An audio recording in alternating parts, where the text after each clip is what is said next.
மருதநாயகம். இணையதளங்களில் இன்றும் அதிகம் தேடப்படும் பெயர். 18ஆம் நூற்றாண்டில் வாழ்ந்த யானை பலம் பொருந்திய மாபெரும் வீரன். மதுரை பகுதியை ஆண்டதால் மதுரை நாயகம் என்று பெயர் பெற்று பின்னர் அது மருதநாயகம் என்று மாறியதாக கூறப்படுகிறது. பிறப்பால் இவர் ஓர் இஸ்லாமியர் என்றும், இல்லை இந்துவாக பிறந்து இஸ்லாம் மதத்தை தழுவியவர் என்றும் இருவேறு விதமாக பேசப்படுகிறது. வரலாற்றில் சரிவர இடம்பெறவில்லை என்ற போதிலும் அனைவராலும் உச்சரிக்கப்படும் ஒரு பெயர் மருதநாயகம்.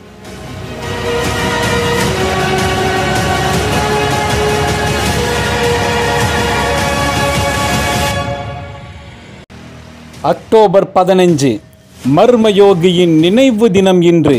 ஆம், வரலாற்றின் பக்கங்களில் மறைக்கப்பட்ட புரியாத புதிரானவன் இவன்.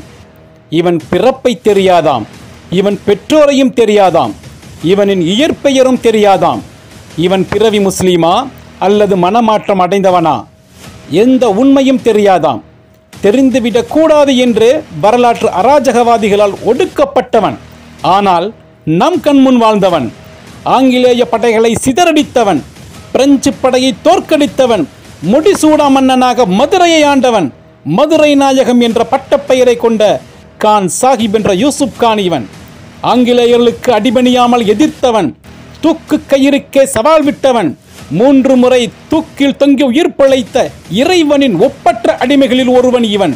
வெள்ளைக்காரர்களை மரணித்தும் மிரட்டிய காரணத்தால் கால் வேறு, கை வேறு, தலை வேறு, உடல் வேறு என எதிரிகளால் 4 பாகங்களாய் வெட்டி சிதைத்து தமிழகத்தின் 4 திசைகளிலும் வீரத்தோடு விதைக்கப்பட்டவன் இவன்.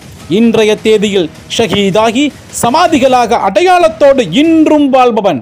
ஆனால் வரலாற்றிலோ, இலக்கியங்களிலோ, இதிகாசத்திலோ, ஏன் பாட்டி சொன்ன கதைகளில் கூட எதிலேயும் பெரிதாக தெரியாமல் திட்டமிட்டே வரலாற்றில் ஒடுக்கப்பட்டவன்தான் இந்த மருதநாயகம் என்ற மர்மயோகி. செத்தும் கொடை கொடுத்தார் சீதக்காதி என்று சொல்வது போல் செத்தும் வெள்ளையனை மிரட்டினான் மருதநாயகம் என்றே சொல்லியிருக்க வேண்டும். இருவருக்கும் 2 ஒற்றுமைகள். ஒன்று, இருவரும் ஓர் இறையை வணங்கியவர்கள். மற்றொன்று, இருவரும் தமிழகத்தின் ராமநாதபுரம் மாவட்டத்தில் பிறந்தவர்கள். இருவரின் வாழ்விலும் நமக்கு சிறந்த முன்மாதிரிகள் உண்டு.